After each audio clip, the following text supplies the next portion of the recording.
Bom dia a todos, estamos ao vivo com transmissão pela internet, mais uma sessão do Tribunal Regional Eleitoral de Mato Grosso. Cumprimento aos eminentes pares, à senhora procuradora, Ludmila, que hoje participa dessa sessão, os nossos servidores, ao público em geral que nos acompanha. Aprovada a ata da sessão anterior por ausência de manifestação em sentido contrário. Vamos à pauta judicial. O número 1 é o recurso criminal 00005. A procedência de Alto Garças. É um recurso criminal na ação penal por crimes eleitorais, desobediência a ordens ou instrução da Justiça Eleitoral, desacato eleições de 2016. Recorrente Ministério Público Eleitoral. Recorrente também Ordem dos Advogados do Brasil, seção de Mato Grosso. Recorrido Diogo de Figueiredo Lopes. Estes autos são da relatoria do Dr. Gilberto Bussic. Há um pedido, já foram superadas duas preliminares, que foram rejeitadas, e agora nós temos um pedido de vista com relação ao mérito. A relatoria do Dr. Gilberto Bussic, que negou o provimento, né, Dr. Bussic? Confirma, né? Neguei provimento ao recurso, senhor presidente. Exatamente. Foi na oportunidade acompanhado pelo desembargador Sebastião Barbosa. E o pedido de vista é do Dr. Sebastião Monteiro. Os demais, Dr. Fábio Henrique, Dr. Bruno e Dr. Jackson, aguardam. Com a palavra, então, o segundo vogal, Sebastião Monteiro. Obrigado, senhor presidente. Bom dia, eminentes pares, senhores servidores, senhores advogados.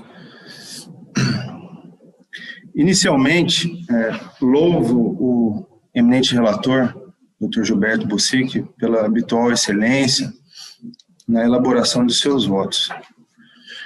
Na origem, o Ministério Público Eleitoral ajuizou a ação penal em desfavor de Diogo de Figueiredo Lopes, buscando sua condenação pela prática dos crimes de desobediência eleitoral e desacato.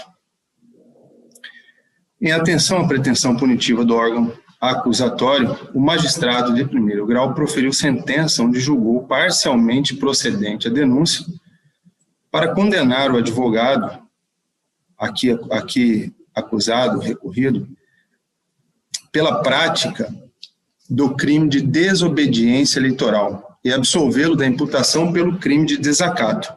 O Ministério Público interpôs recurso objetivando a reforma da sentença, a fim de que a denúncia seja julgada integralmente procedente para condenar o acusado também pelo crime de desacato, não só pela prática do delito previsto no artigo 347 do Código Eleitoral, desobediência eleitoral, como fez o magistrado de primeiro grau.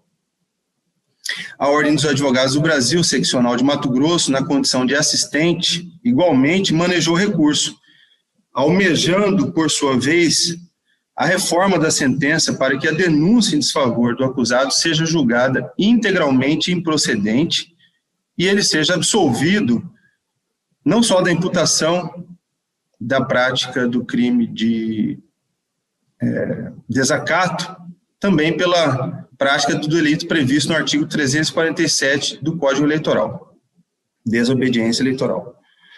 O eminente relator proferiu voto na sessão da semana passada, deliberando pela rejeição da preliminar recursal arguida pelo acusado de suposta violação do princípio da ampla defesa e contraditório, bem como rejeitou o preliminar suscitado pela Procuradoria Regional Eleitoral, que buscava o não conhecimento do recurso interposto pela OAB Mato Grosso na qualidade de assistente. No mérito, o eminente relator negou o provimento a ambos os recursos em julgamento para manter inalterada a sentença em exame. Nesse contexto, de antemão, digo que comungo do mesmo entendimento do relator em relação à rejeição das matérias preliminares. Por essa razão, nesta parte do julgamento, eu acompanho. Pedi vistas, com a devida vênia, a fim de elucidar alguns pontos do arcabouço fático processual que dão suporte à condenação pela prática do tipo penal previsto no artigo 347 do Código Eleitoral. Nesse tocante, com o devido respeito aos fundamentos expendidos pelo eminente relator, após examinar os autos, cheguei à conclusão diversa daquela exarada em seu voto na sessão de julgamento da semana passada. E explico. O voto do eminente relator, ao manter rígida a condenação pelo tipo previsto no artigo 347, assentou-se na seguinte premissa fática. Abro aspas. O acusado, ao ingressar à sessão eleitoral durante a votação, recusou o cumprimento de determinação emanada da presidente de sessão para que se retirasse, ocasião em que se sentou em uma cadeira e disse a ela que era advogado do 22 e que ela deveria voltar à sala de aula para estudar a legislação. Chamada a juíza eleitoral local, após sua chegada, o advogado retirou-se. Fecha aspas. Esses aqui são os fatos que deram ensejo à condenação no delito do artigo 347. O acusado, ele recusou sair da sala logo após a presidente da sessão pedir para que ele se retirasse da sessão eleitoral. Por conseguinte, entendeu-se que o crime se perpetrou por uma ação omissiva, aqui abro aspas novamente, do destinatário da determinação que se absteve de realizá-la na forma e no tempo que lhes foram impostos pela presidente de sessão. Fecha aspas. Vale dizer que, para sustentar a condenação, e aqui eu prossigo, para sustentar a condenação criminal, concluiu-se que a presidente da sessão eleitoral, na condição de representante da Justiça Eleitoral durante a votação e no ambiente da eleição, é autoridade dotada da prerrogativa de pronunciar ordens cuja eventual resistência constitui conduta sancionada pelo específico tipo penal em alusão. Mais uma vez, pedindo vênia ao eminente relator, ouso discordar desta posição. De longa data, o Tribunal Superior Eleitoral tem entendimento pacífico no sentido de que, abro aspas, para a caracterização do crime de desobediência eleitoral, exige-se o descumprimento de ordem judicial direta e individualizada. E aqui eu repito, exige-se o descumprimento de ordem judicial direta e individualizada. Esse aqui é um recurso em habeas corpus, na época da relatoria do ministro Henrique Neves da Silva. Esse julgado é de 2016. Em consonância com... Esse aqui foi um caso que podemos dizer que foi um leading case, que a partir desse julgamento, vários outros vieram, no mesmo sentido pelo Tribunal Superior Eleitoral. Em consonância com o julgamento do Tribunal Superior Eleitoral, este egrégio Tribunal Regional Eleitoral de Mato Grosso, seguindo jurisprudência consolidada do Tribunal Superior Eleitoral, na data próxima, inclusive eu participei desse julgamento, no dia 13 de novembro de 2019, ao julgar o recurso criminal nos autos do processo, aqui eu cito aqui o número do processo, a unanimidade, em sessão onde participei juntamente com os demais membros, desembargador Rui Ramos Ribeiro, Dr. Luiz Aparecido Bortolucci Júnior, Dr. Ciro José de Andrade Arapiraca, Dr. Bruno Oliveira Marques, desproveu o apelo ministerial para asseverar que o tipo penal previsto no artigo 347 do Código Eleitoral somente se configura na hipótese de inobservância de ordem emanada de autoridade judiciária. E aqui ficou assentado o seguinte, só emenda, peço a licença a todos. O crime de desobediência eleitoral exige, para sua configuração, o descumprimento de ordem judicial direta e individualizada, situação não vislumbrada nos autos, inexistência de determinação judicial específica descumprida. Cito aqui os precedentes, esse recurso aqui é da relatoria do Dr. Armando Biancardini Cândia. Esse julgado aqui é do dia 13 de 11 de 2019. Assim, cotejando os fatos com o entendimento jurisprudencial que predomina na Corte Superior Eleitoral e deste sodalício, tem-se que, com o devido respeito ao dignificante e honroso papel desempenhado pelo presidente da sessão eleitoral nas eleições, a ordem dele emanada não tem aptidão para fins de tipificação de crime de desobediência eleitoral. Igualmente, na hipótese dos autos, em que pese a reprovável, que eu confirmo que a conduta do advogado consubstanciada em permanecer no recinto da sessão eleitoral, instituindo eventual adversidade aos trabalhos da eleição, é uma conduta reprovável. É fato incontroverso que ele se retirou pacificamente do local após a ordem emanada da juíza eleitoral, afastando-se, para mim, todas as elementares do tipo penal em questão. Mesmo que eu considerasse, aqui, ainda que eu considerasse, então eu entendo que para caracterização desse tipo penal, a subsunção do fato ao tipo, o TSE é muito claro que essa ordem ela deve ser proferida, emanada de autoridade judicial, direta e individualizada. O fato ocorreu, o advogado logo em seguida saiu da sala.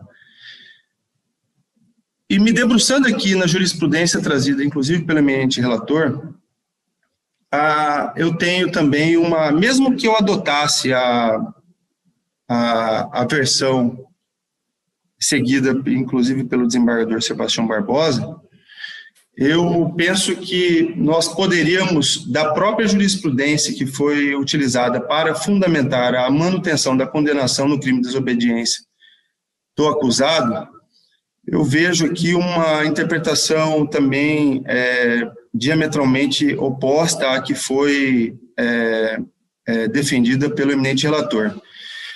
Lendo aqui a jurisprudência, a desembargadora, no caso, a juíza, isso aqui é um julgado TRE do Rio de Janeiro, da relatoria da doutora Jaqueline Lima Montenegro. Ela confirma que a jurisprudência, e isso aqui foi levado, obviamente, à sessão plenária, o TRE confirma que a jurisprudência pátria afirma no sentido de que, para que reste configurado o crime de desobediência eleitoral, faz-se necessário que o destinatário tenha descumprido ordem judicial direta e individualizada, precedência. E aqui começa a discussão. Em que pese o entendimento sufragado pelo colendo Tribunal Superior Eleitoral, entendo que a redação do artigo 347 do Código Eleitoral dá aso a uma interpretação um pouco mais ampla, havendo, a meu sentir, a configuração do delito em comento quando o agente recusa o cumprimento ou põe embaraço na execução de ordem que lhe foi direcionada de forma direta e individualizada, ainda que emanada de terceiro. E aqui eu repito, nesse julgado aqui do TRE do Rio de Janeiro, eles ampliaram para que a ordem pode ser emanada por terceiro, só que ela fecha aqui, no caso o TRE fecha aqui, do Rio de Janeiro, o terceiro, desde que esteja agindo como longa-manos da autoridade judicial. E aqui eu faço, aqui reside a minha divergência, porque a presidente da sessão não é longa-manos da autoridade judicial.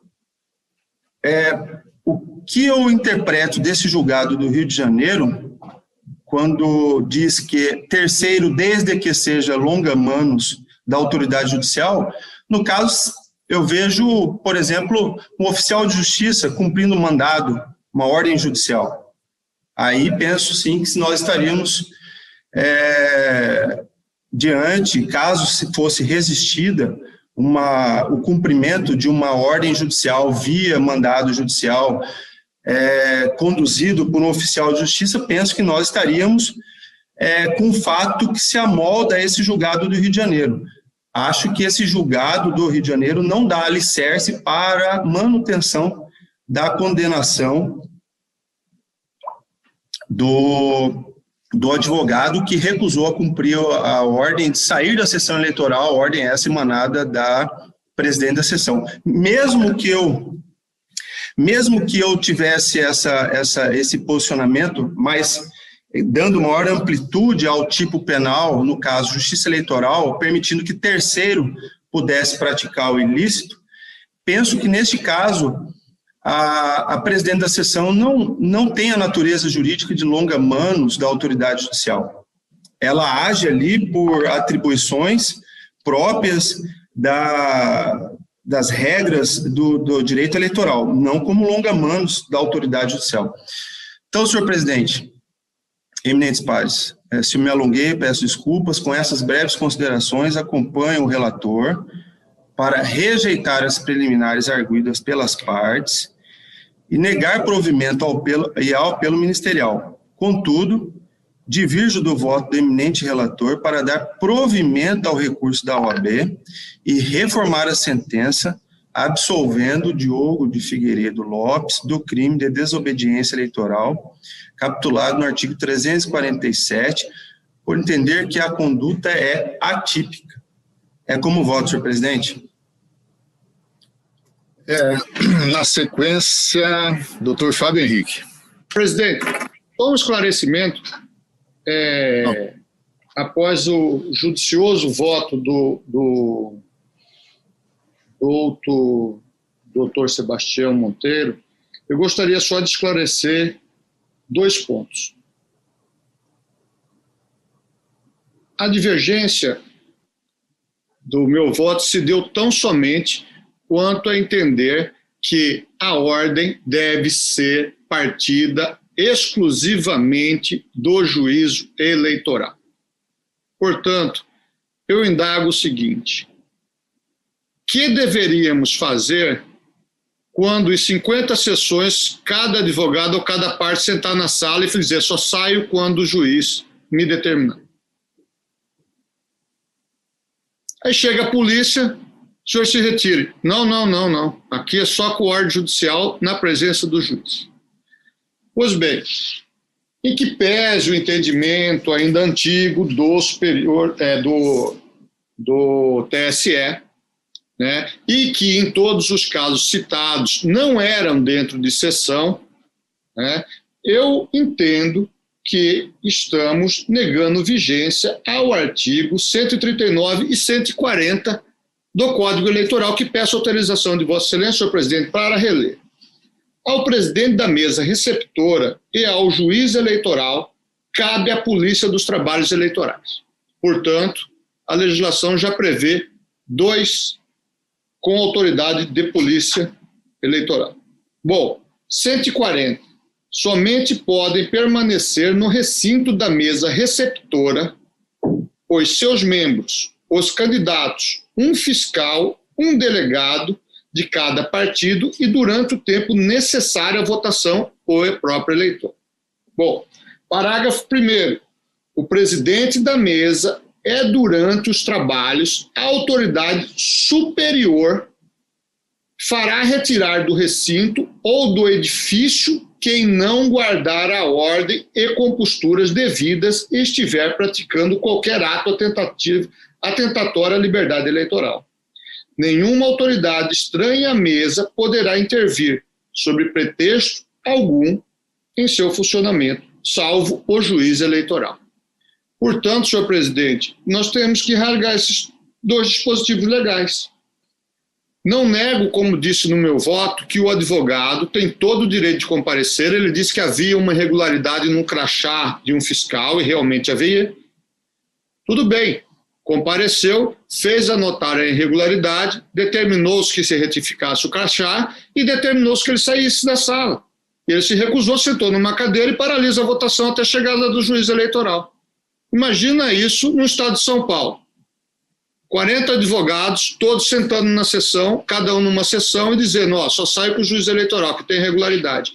Então, longe de defender meu voto, mas eu estou defendendo aqui o texto expresso explícito da norma. É só a complementação, senhor presidente, é como reitero o voto.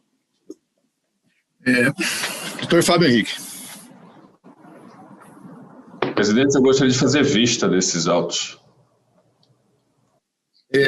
Na sequência, temos o doutor Bruno, doutor Jackson, aguardam. Vou aguardar, senhor presidente. Vou aguardar, senhor presidente. Fica adiada a conclusão em razão do pedido de vista terceiro vogal do doutor Fábio Henrique. O subsequente da pauta, número 2, este também é um pedido de vista, também é da relatoria do doutor Gilberto Bussic, é o recurso eleitoral 06000184, a procedência de Pochorel, Mato Grosso, o recurso eleitoral na prestação de contas candidato a cargo vereador, eleições 2020. Recorrente Flávio Jorge da Silva, recorrido Ministério Público Eleitoral. Aqui, o doutor Gilberto havia negado o provimento ao recurso, não é isso? Confirma, doutor Gilberto, nesse caso lá de Pochorel, né?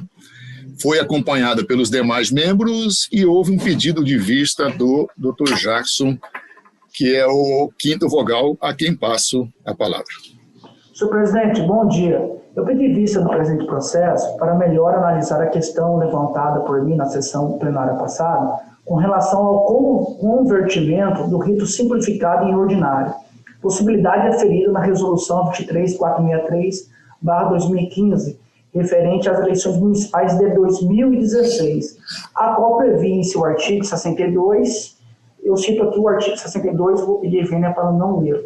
Havia a obrigatoriedade da conversão do rito simplificado em ordinário, e assim foram decidido por esse regional em diversos julgados. E cito alguns aqui da então juíza relatora Vanessa Curti, 356-89, cito também o do Dr. Luiz Aparecido Bortolucci.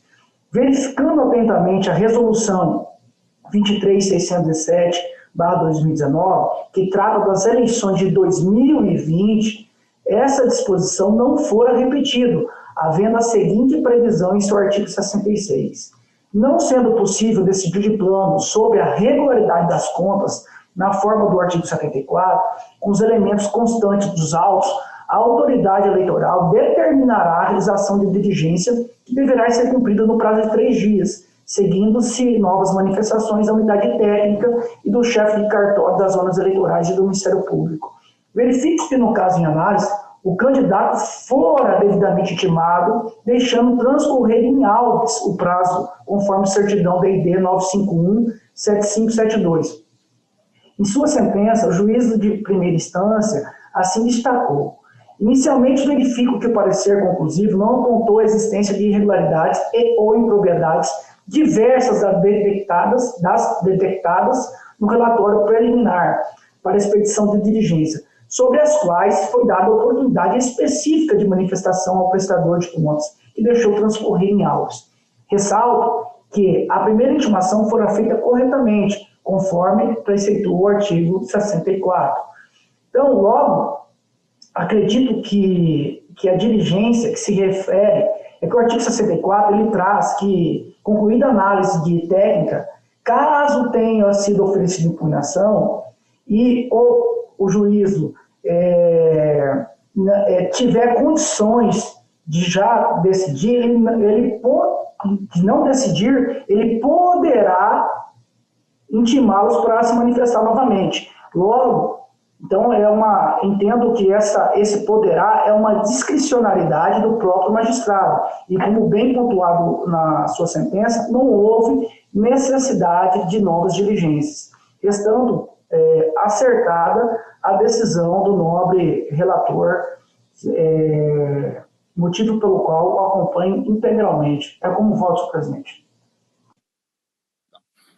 Então, na verdade, não houve divergência, você está acompanhando, né? Então, o resultado do tribunal, a unanimidade, negou o provimento ao recurso nos termos do voto do doutor relator. O 3 também é um pedido de vista, né, doutor Jackson? É a prestação de contas 0601-524, a origem é Cuiabá. É um cargo de deputado estadual eleições 2018, requerente Erlan Pereira da Silva. Nas mesmas condições, o Gilberto Bussic julgou desaprovadas as contas do candidato e foi acompanhado na oportunidade pelo desembargador Sebastião Barbosa, pelo doutor Sebastião Monteiro. O doutor Jackson antecipou o pedido de vista, o doutor Fábio Henrique e o doutor Bruno aguardam. Com a palavra, então, doutor Jacques Coutinho. Senhor presidente, neste caso aqui, quando o eminente doutor Gilberto Bussic proferiu o voto, eu também me equivoquei achando que fosse de vereador. Então, como se trata de cargo de deputado estadual, e analisando o voto do eminente relator pela desaprovação, eu comungo do mesmo entendimento que o mesmo. Tá? Com essas considerações, eu acompanho o voto do digníssimo relator. Então, resultado, o tribunal, à unanimidade, julgou desaprovadas as contas. Não, tem que colher os outros votos, presidente. Desculpa, ainda tem o doutor Fábio nesse caso, né? É porque naquele outro, Vossa Excelência era o último. É que eu antecipei nesse. Você antecipou, tá certo. Doutor Fábio Henrique. Eu acompanho o relator, senhor presidente. E o doutor Bruno. Acompanho, senhor presidente. Tá.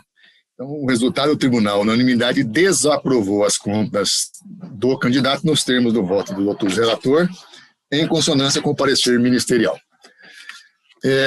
Desembargador Sebastião Barbosa, Vossa Excelência, relator da prestação de contas 000088, é o 4 da pauta, procedência de Cuiabá, prestação de contas Partido Político Exercício Financeiro 2015, PMDB, Partido Movimento Democrático Brasileiro, Diretório Estadual de Mato Grosso, requerente Carlos Gomes Bezerra, também requerente Carlos Roberto Ribeiro de Miranda e requerente Rafael Belo Bastos.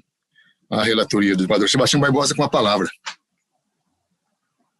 Senhor presidente e eminentes pares, eu deixo de fazer a leitura do voto, do relatório, mas assento que Sua Excelência o Procurador opina pela desaprovação das contas. É dispensado o relatório, como se manifesta a douta Procuradoria nessa oportunidade?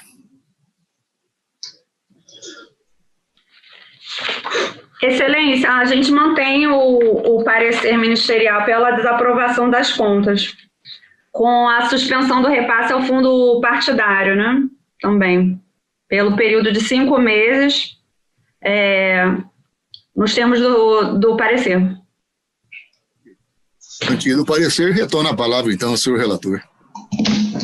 Cuida-se de prestação anual do Diretório Regional do Movimento Democrático Brasileiro, PMDB, de Mato Grosso, referente ao ano de 2015, nos termos do artigo 32 da Lei 9.096, de 95, que será examinada de acordo com as regras materiais previstas na resolução do TSE 23.432, de 2014, conforme artigo 65, parágrafo 3º, inciso 2, da resolução do TSE 23.546, de 2017, combinado com os artigos 65, parágrafo 3º, da resolução do TSE 23.604, de 2019.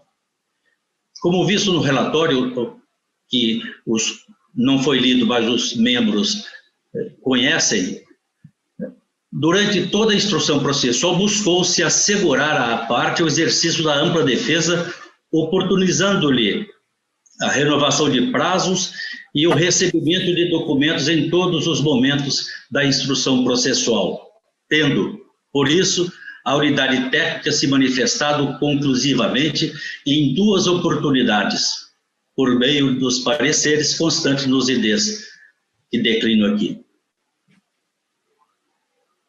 Nada obstante, tanto o órgão técnico quanto o Ministério Público Eleitoral entenderam que algumas impropriedades e irregularidades descritas nos aludidos pareceres não foram sanadas, as quais passo a examinar individualmente na ordem que foram arroladas. Item 4.3.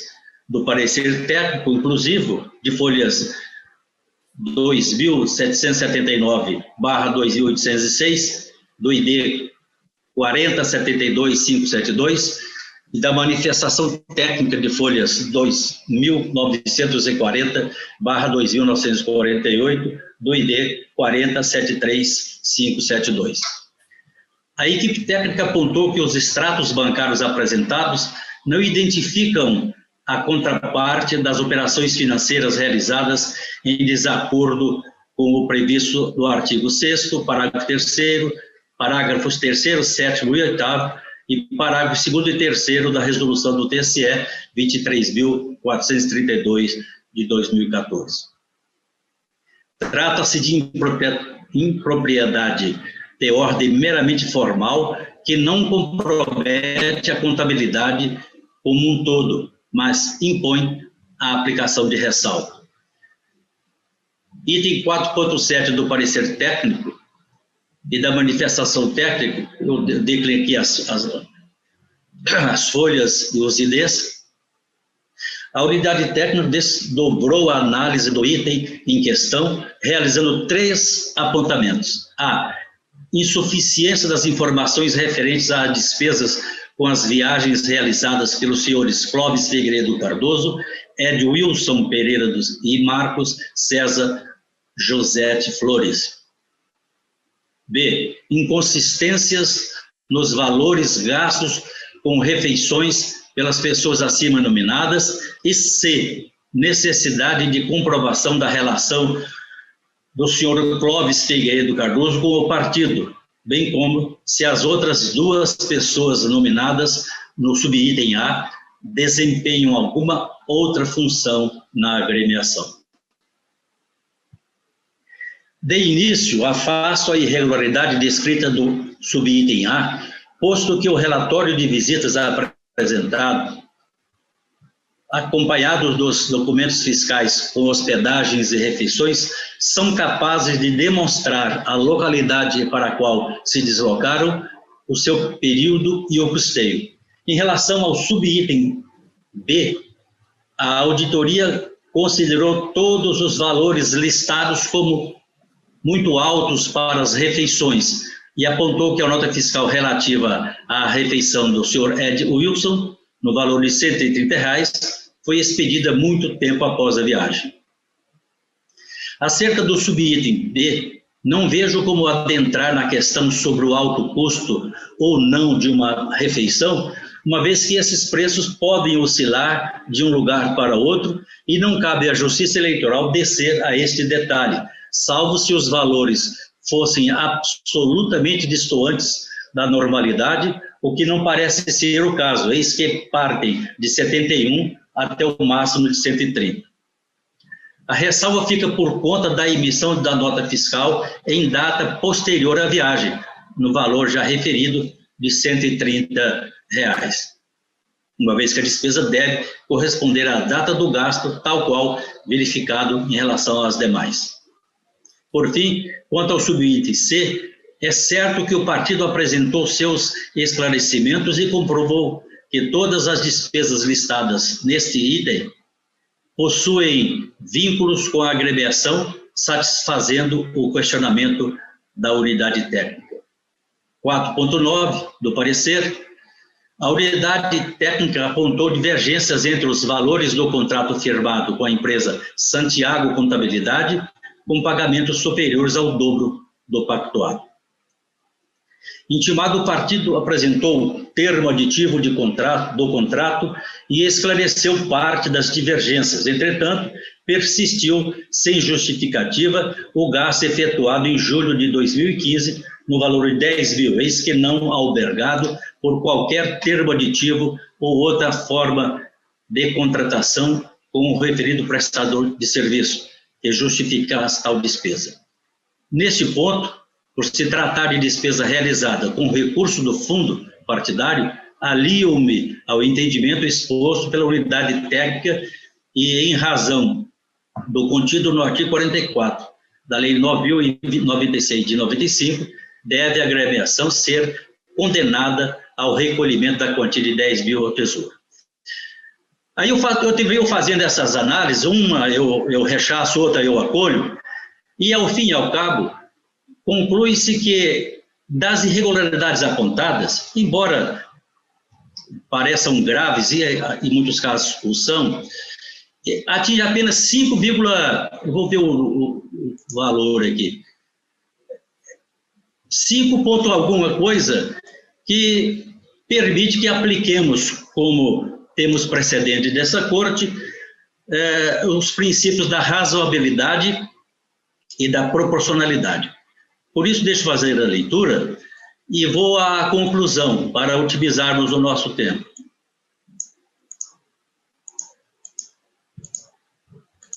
Estou com dificuldade aqui de... Trago precedentes, uma da lavra do doutor Bruno, outro do doutor Gilberto Bussic, nesse sentido da aplicação do princípio da razoabilidade e da proporcionalidade.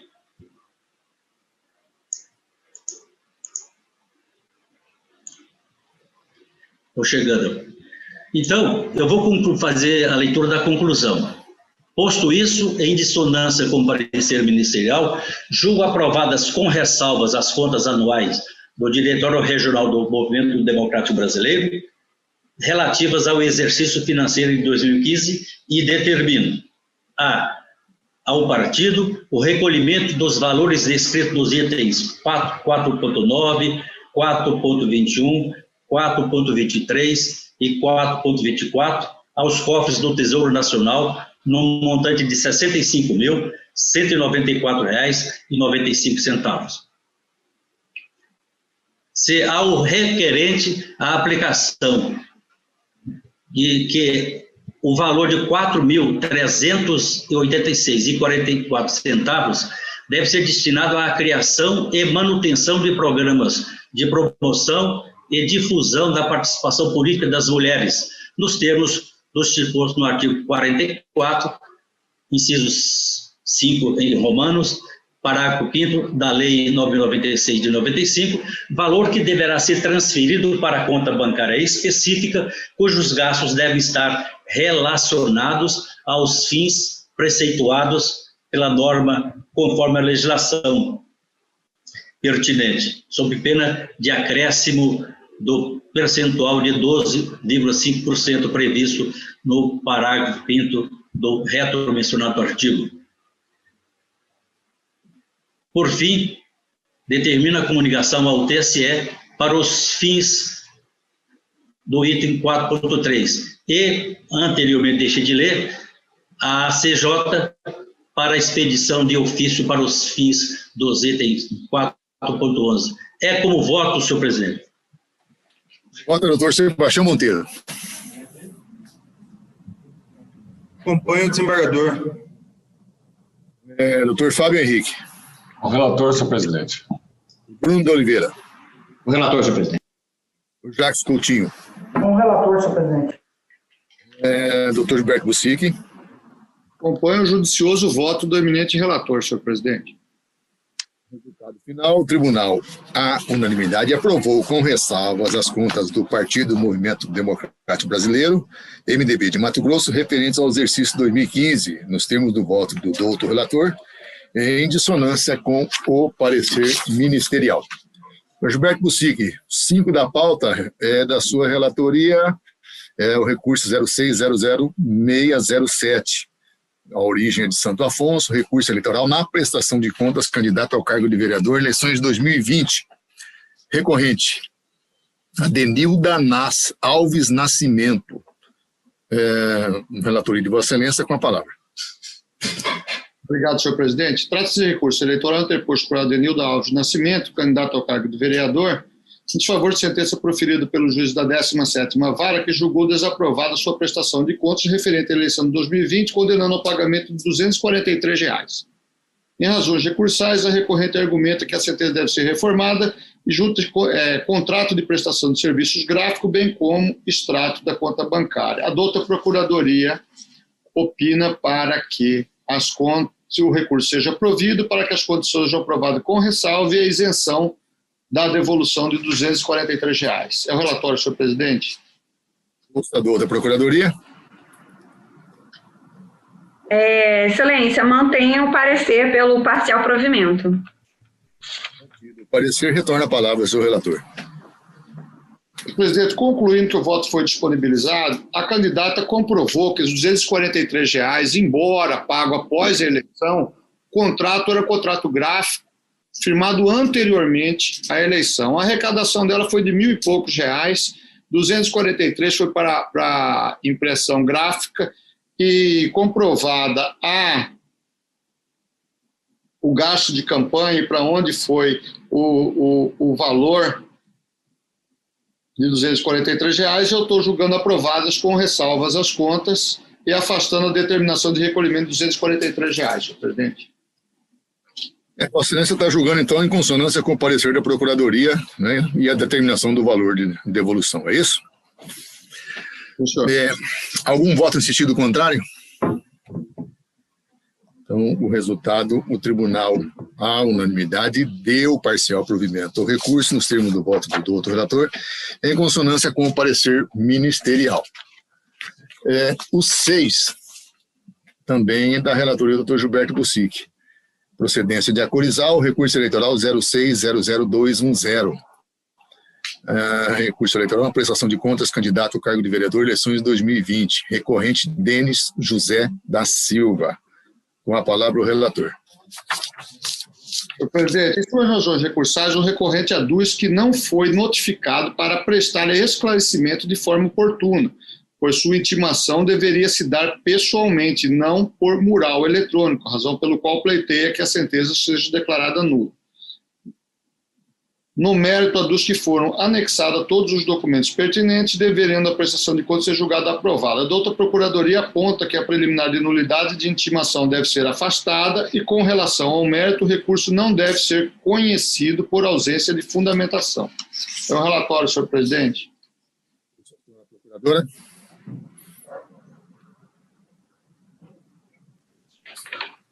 Excelência, o Ministério Público entende que de fato, a preliminar suscitada tem que ser afastada, considerando a absoluta inexistência de argumentos quanto ao mérito, também imperioso desprovimento do recurso. O parecer, então, retorna a palavra, seu relator. Senhor presidente, aqui eu estou acolhendo a preliminar pelos seguintes argumentos. O candidato não tinha advogado. E o artigo 98 da Resolução 23607 prevê em seu parágrafo 8º o seguinte: na hipótese de não haver advogado regularmente constituído nos autos, o candidato ou partido político, bem como o presidente, o tesoureiro e seus substitutos, devem ser citados pessoalmente para que, no prazo de 3 dias, constituam um advogado sob pena de serem as contas julgadas não prestadas. 9º, a citação a que se refere o parágrafo 8º deste artigo deve ser realizada quando dirigida ao candidato, partido político ou coligação por mensagem instantânea e frustrada esta sucessivamente por e-mail. O que ocorreu aqui é que foi afixado no mural e se quebrou essa ordem cronológica de primeiro mandar a mensagem instantânea e se frustrada essa sucessivamente por e-mail. Foi afixado no mural e já foi remetido por e-mail. E o próprio candidato havia deixado 3 números de telefone para que, caso necessário, o cartório eleitoral entrasse em contato. Portanto, aqui, senhor presidente, eu estou anulando a sentença para determinar que prossiga a apreciação dos valores apresentados pelo candidato em primeiro grau, senhor presidente, porque se quebrou a ordem de intimação. Desembargador Sebastião Barbosa. De acordo. Baixo Monteiro. Doutor Fábio Henrique. O relator, senhor presidente. Bruno de Oliveira. Acompanho o relator, senhor presidente. E doutor Jacques Coutinho. Com o relator, senhor presidente. O tribunal Unanimidade acolheu a preliminar de nulidade da intimação para determinar o retorno dos autos à instância de origem para regular processamento nos termos do voto do doutor relator, em dissonância com o parecer ministerial. Doutor Bruno de Oliveira, Vossa Excelência, relator do 7. Aqui a procedência de Cuiabá, o recurso eleitoral 0600323. É um recurso eleitoral na ação declaratória de nulidade referente à representação eleitoral. O recorrente é Abílio Jacques Brunini Momer, também é recorrente Felipe Tanahashi Alves, e recorrido Emanuel Pinheiro, também recorrido à coligação Mudança Merece Continuar. Relatoria, doutor Bruno, com a palavra. Senhor presidente, só para esclarecer, nesse caso, eu sou impedido, tá? Inclusive, então eu vou fazer a anotação, o nome estava constando, então fica anotada a impedimento, né? Aliás, Vossa Excelência, aqui no caso é suspeição mesmo, né? Não, nesse caso é impedimento, é porque... do parentesco, exatamente. Impedimento do doutor Jacques Coutinho, que é o primeiro vogal. Então, com a palavra, senhor relator. Dispenso o relatório, senhor presidente. Manifesta a outra procuradoria? No sentido de parcial provimento do recurso, apenas com o escopo de julgar o feito extinto com julgamento de mérito pela improcedência, excelência. Então, com a palavra, senhor relator. Senhor presidente, eminentes pares, aqui é uma ação de querela nulitatis, movida pelos recorrentes Jacques Brunini e o seu então candidato a vice-prefeito, em face de uma sentença transitada em julgado que os condenou por veiculação de pesquisa eleitoral sem registro. Eles sustentam que a sentença foi extrapetida. Por quê? Porque os representantes pediram ao juízo a suspeição da veiculação e a aplicação de multa desta propaganda, porque continha ofensas aos representantes, e também sustentavam que, além das ofensas, era uma pesquisa que não havia sido registrada. Muito bem, o juiz suspendeu, determinou a veiculação da propaganda, determinou que o cartório certificasse se essa propaganda tinha registro, o cartório certificou que não tinha, e então o juiz aplicou multa por veiculação de propaganda sem registro. Os recorrentes foram réveis no processo principal, sobreveio sentença condenando-os cada um ao pagamento de multa, o juízo aplicou a multa em 50% para cada um, 26 mil para cada um. Eles não recorreram, a sentença transitou em julgado, e eles propuseram, agora, nesta quadra, perante o juízo de primeiro grau, esta sentença requerendo a improcedência, requerendo a nulidade da sentença, sob os argumentos de que ela foi extrapetida, sob o argumento de que eles são partes ilegítimas, sob o argumento de que há um litisconsórcio passivo necessário que não foi respeitado, qual seja, da coligação que não figurou no polo passivo, e também sob o argumento de erro de fato, ou seja, de que a pesquisa havia sim sido registrada. Eu estou assentando aqui, eminentes pares, que inicialmente houve sim erro de fato. Houve erro de fato que a pesquisa estava registrada. No entanto, o erro de fato, ele possibilita a propositura de ação rescisória. Não possibilita, contudo, a propositura de uma querela nulitatis. Por quê? Porque não se trata de vício transrescisório. Vícios transrescisórios são aqueles em que, pela sua gravidade, não se pode sequer falar em trânsito em julgado da sentença. Não se pode sequer falar em trânsito em julgado da sentença. Aí seria a hipótese, por exemplo, de falta de citação, de ausência de investidura do juízo, investidura jurisdicional do juízo que prolatou a sentença. Não se tratando, contudo, do caso posto em apreciação. Uma questão relevante é que na Justiça Eleitoral, erro de fato não rende ensejo à ação rescisória. Seguramente por isso a parte, o recorrente, ingressou com essa querela nulitatis. não admite ações rescisórias em hipóteses tais. A Justiça Eleitoral admite a propositura de ação rescisória apenas nos casos de inelegibilidade e quando essa decisão chegar a julgamento do Tribunal Regional Eleitoral, porque o único órgão da Justiça Eleitoral que tem competência para processar a ação rescisória é o Tribunal Superior Eleitoral, nas hipóteses em que seja discutida a questão atinente à inelegibilidade. O prazo é de 120 dias. De qualquer forma, eminentes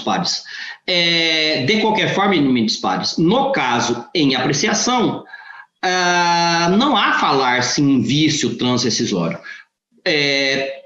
porque em caso não há litisconsorte passivo necessário, que o recorrente sustenta que seria a coligação, não há litisconsórcio passivo necessário. Primeiro, porque a eventual responsabilidade pelo pagamento de multa é do candidato que divulgou a propaganda, que divulgou a pesquisa irregular, no caso foi através de propaganda, a responsabilidade é do candidato que divulgou a pesquisa irregular, a responsabilidade é dele, e responde solidariamente o partido se concorreu para a prática do ato. A lei eleitoral não impõe, tratando-se de propaganda, sequer a responsabilidade solidária à coligação, mas sim ao partido. E mesmo que se impusesse responsabilidade solidária à coligação, o que não é o caso, a jurisprudência é assente de que não há falar-se, a jurisprudência no âmbito eleitoral, de que não há falar-se em nulidade, mesmo que a hipótese for de litisconsórcio passivo necessário, por ausência de citação de litisconsórcio passivo necessário, quando não há prejuízo ao litisconsórcio passivo necessário. Então, eu estou assentando aqui que a hipótese não é de litisconsórcio passivo necessário, porque a responsabilidade seria solidária com o partido e não com a coligação, e estou assentando também que a coligação, mesmo que fosse a hipótese de litisconsórcio passivo necessário, a coligação não teve prejuízo.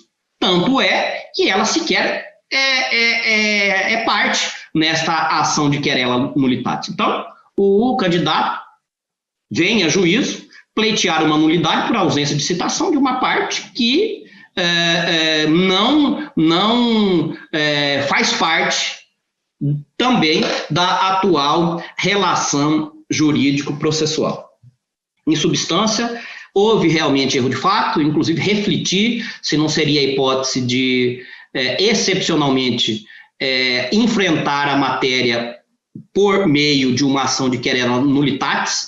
No entanto, não encontrei instrumentos processuais que me possibilitassem chegar a essa conclusão, porque a querela nulitatis é apenas para hipótese de vícios transrescisórios, que não ocorreu na hipótese dos autos, registrando que o recorrente ele foi revel e também não recorreu da sentença proferida pelo juiz de primeiro grau. Em substância, não estando presentes nos autos vícios que admitam a nulidade da sentença, ela, no meu sentir, ela não deve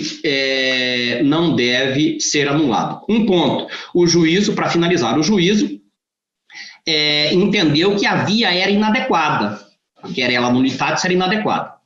Não me parece que ela seria inadequada, assim como entendeu a douta procuradoria. Por quê? Porque, bem ou mal, o apelante sustentou que haveria uma das causas de pedir era a nulidade, a ausência de citação de um litisconsórcio passivo necessário, e a ausência ou nulidade de citação pode ser invocada como uma causa de pedir da querela nulitatis. Com essas considerações, eu estou em consonância com o parecer ministerial, dando parcial provimento ao recurso, para, conhecendo do mérito do processo, reformar a sentença para julgar improcedente o pedido formulado pelo autor, valendo-me da regra processual que admite em razão da causa estar madura para tanto. É como voto, senhor presidente, eminentes pares. Como vota o doutor Gilberto Bussic? Com o relator, senhor presidente. Desembargador Sebastião Barbosa. Como relator, senhor presidente. Doutor Sebastião Monteiro. Relator, senhor presidente. E o doutor Fábio Henrique. Acompanho o relator, senhor presidente. Então, a unanimidade, o tribunal deu parcial provimento ao recurso a fim de reconhecer a adequação da via eleita e, no mérito, com fundamento na teoria da causa madura, julgar improcedente a ação nos termos do voto do doutor relator em consonância com o parecer ministerial. É isso, doutor Bruno? Me corrija se eu tiver errada a conclusão. Foi isso, né? Doutor Sebastião Monteiro. Prestação de contas é o 8, a procedência de Cuiabá. É o 0601210, prestação de contas, partido político, eleições 2018, órgão estadual. Partido Novo do Diretório Estadual de Mato Grosso, esse é o requerente. Também requerente Luciane Duarte de Assis Macedo. E requerente ainda Anderson Iglesias Araújo. Com a palavra ao relator. Obrigado, senhor presidente. Eu dispenso a leitura do relatório, senhor presidente. Já adianto que eu estou em consonância com a douta Procuradoria Regional Eleitoral, que opina pela aprovação com ressalva. Eu estou no mesmo sentido, já adiantando o voto. Já. Só para confirmar, a douta Procuradoria mantém o parecer? Sim, excelência, exatamente. Aprovação com ressalvas. Os colegas já receberam o voto do eminente relator, já tiveram a oportunidade de conhecê-lo. Alguma posição contrária ao eminente relator? Então, o tribunal, à unanimidade, aprovou com ressalvas as contas do Partido Novo de Mato Grosso, nos termos do voto do doutor relator, em consonância com o parecer ministerial. Por Bruno de Oliveira, 9, procedência por Chorel, recurso eleitoral 0600173. Esse recurso é na prestação de contas de candidato ao cargo de vereador, eleições 2020. A recorrente é Sônia Borges de Moraes, cargo de vereador. A relatoria de Vossa Excelência, com a palavra. Dispenso o relatório, senhor presidente. Dispensado, como é que se manifesta a douta Procuradoria?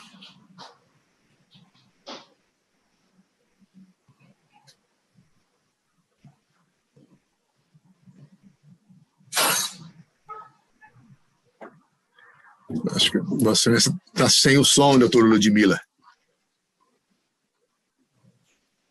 Está me ouvindo? Sim, agora sim. Obrigada.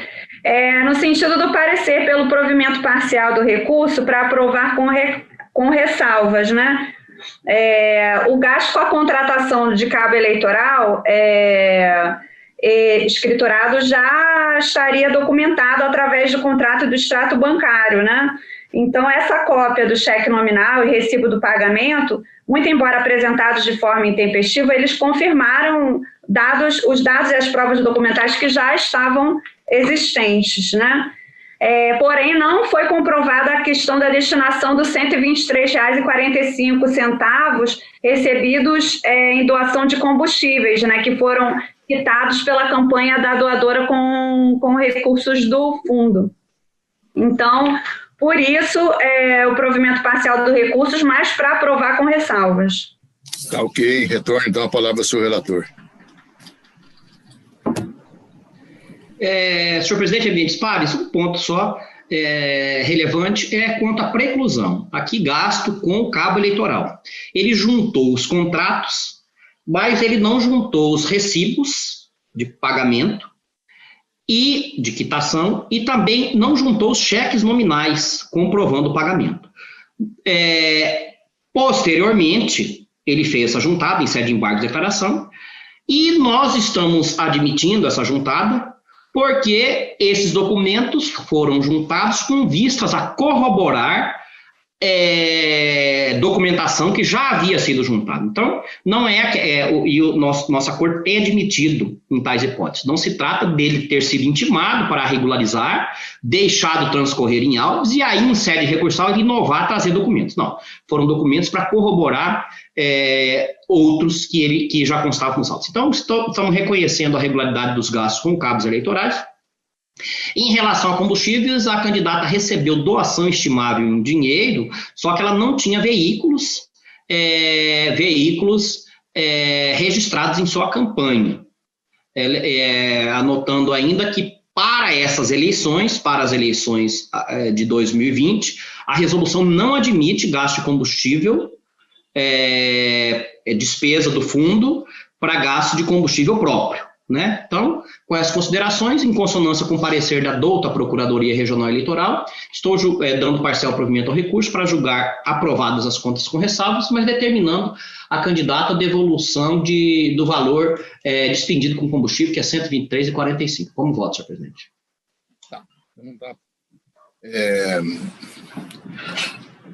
Tem uma preliminar rejeitada, doutor Bruno? Esse voto? Só para... Senhor presidente, se me permite, eu acabei de fechar aqui, mas eu já acho. Estou me recordando, espera um pouquinho. Aqui no meu fechamento, se tinha são cabos temporâneos de documentos, Bruno. Doutor Bruno. Ah, tá. Peraí. Você está rejeitando. Eu estou admitindo, preliminar, mas eu estou... A preliminar deve ser do Ministério Público de primeiro grau, que contra-razão. Estou afastando a preliminar, senhor presidente. Estou afastando a preliminar em consonância com o parecer da douta Procuradoria em segunda instância. E no mérito da parcial provimento, é isso?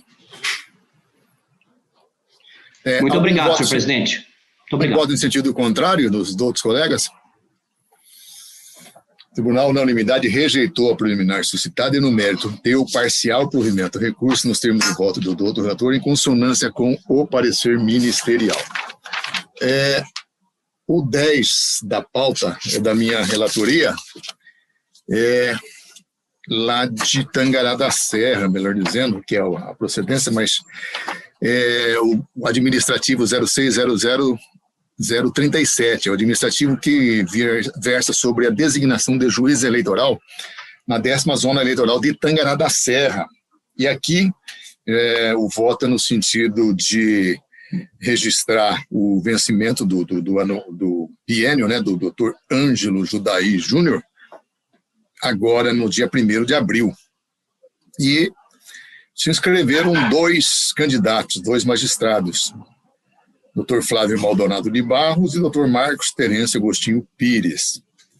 E aqui, segundo me foi até adiantado, né, até fizemos uma brincadeira aqui, a decisão foi no VAR, né? O VAR que precisou entrar em campo aqui para fazer a decisão. Por incrível que pareça, os 2 que se inscreveram, o Dr. Flávio e o Dr. Marcos Agostinho, Terêncio Agostinho Pires, eles empatam em vários quesitos, né?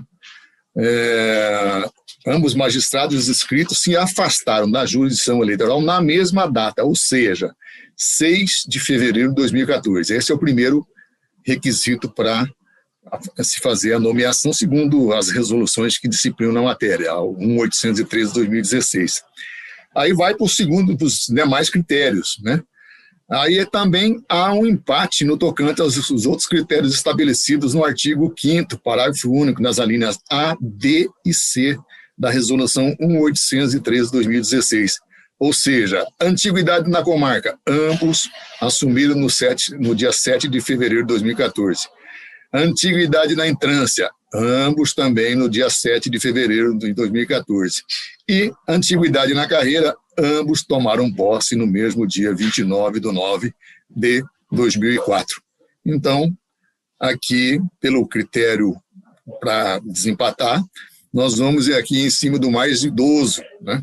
Que não é idoso, mas é o mais velho dos 2, que no caso é o Dr. Flávio Maldonado de Barros, que é nascido em 1976, enquanto o Dr. Marcos Terêncio é nascido em 1978. Então, por essa circunstância, nós estamos aqui designando o Dr. Flávio Maldonado de Barros para jurisdicionar a 19ª Zona Eleitoral a partir da dispensa do Dr.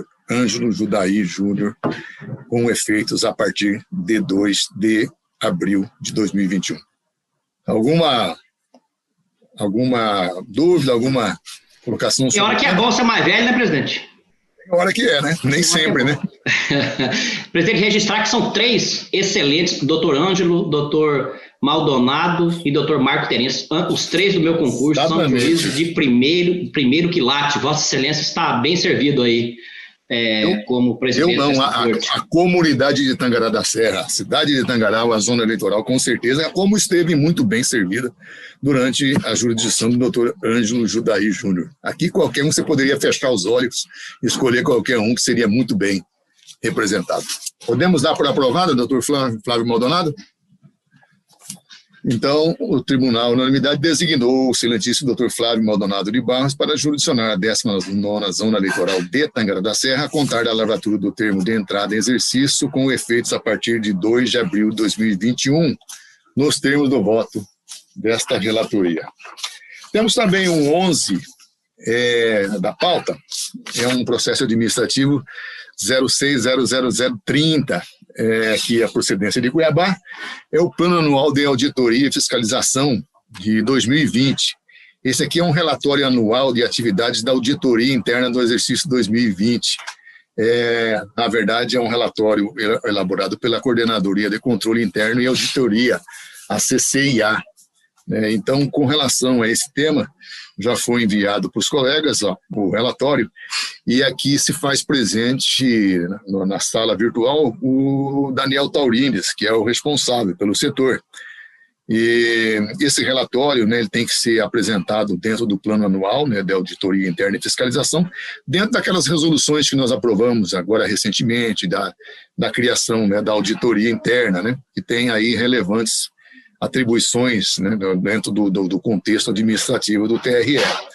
E esse caderno digital está aqui anexado aos autos, e a conclusão formulada pela coordenadoria é, entre aspas, usando as próprias palavras do relatório, de ausência de riscos organizacionais extremos e a não identificação de indícios de fraudes ou de fator que tenha afetado o atingimento dos objetivos organizacionais estratégicos. Porém, como o artigo 7º da resolução 2561/2020, no seu inciso 1, e também o artigo 8º, no parágrafo 1º, do Estatuto da Auditoria Interna do Tribunal, o titular da COAUD propõe que o relatório seja submetido à apreciação do plenário desta Corte Eleitoral para que o órgão colegiado delibere acerca da atuação da aludida unidade. Já ressaltando mais uma vez que não há identificação de riscos organizacionais, de forma que eu estou, então, submetendo a apreciação dos ilustres membros dessa corte e, mais uma vez, ressaltando que o doutor Daniel Taurines se encontra presente. Se houver necessidade de algum esclarecimento, alguma dúvida, ele está aqui inteiramente à disposição para poder trazer maiores detalhes aos membros da corte. Alguma dúvida? Os colegas têm algum questionamento? Podemos dar por aprovado?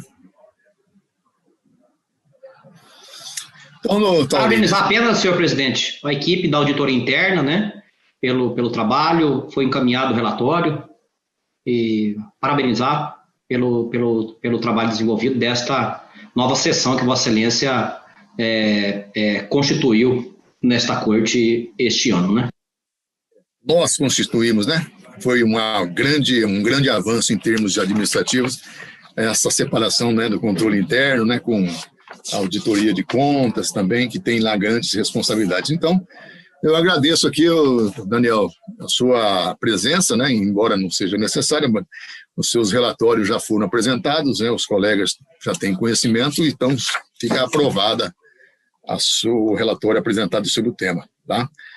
O resultado, então, o tribunal, à unanimidade, aprovou o relatório anual de atividades de auditoria interna de 2020 nos termos do voto deste relator. E o último da pauta é aquele da proposta de alteração parcial da estrutura orgânica, já do Tribunal Regional Eleitoral de Mato Grosso. Como já foi adiantado aqui antes de iniciarmos a sessão, aqui o desembargador Sebastião Barbosa pede aqui mais uns diazinhos aí, acho que eu gostaria só, desembargador Sebastião Barbosa, se nós pudéssemos já na semana que vem, né? Nós temos sessão aqui dia 29 e 30. Para quinta-feira, nós teremos quinta-feira? Não, segunda e terça. Segunda e terça? Semana que vem nós não temos de quinta-feira não, porque vai ser a quinta-feira santa, né? Então nós não temos sessão. Para segunda-feira. Ok. Então vamos aguardar, fica adiada então, e aí vamos aguardar aí o posicionamento da corregedoria para que possamos aí eventualmente trazer aí um ajuste que seja pontual, né, e que possa atender a todas. Nossa intenção é essa, ver se há possibilidade de ajuste. Ok. Bom, de forma que, então, nada mais havendo, nós vamos dar por encerrada a sessão, agradecendo a participação de todos e convidando-os para que estejamos juntos na próxima segunda-feira com mais uma sessão do Tribunal Regional Eleitoral de Mato Grosso. Muito obrigado a todos, tenhamos um bom dia.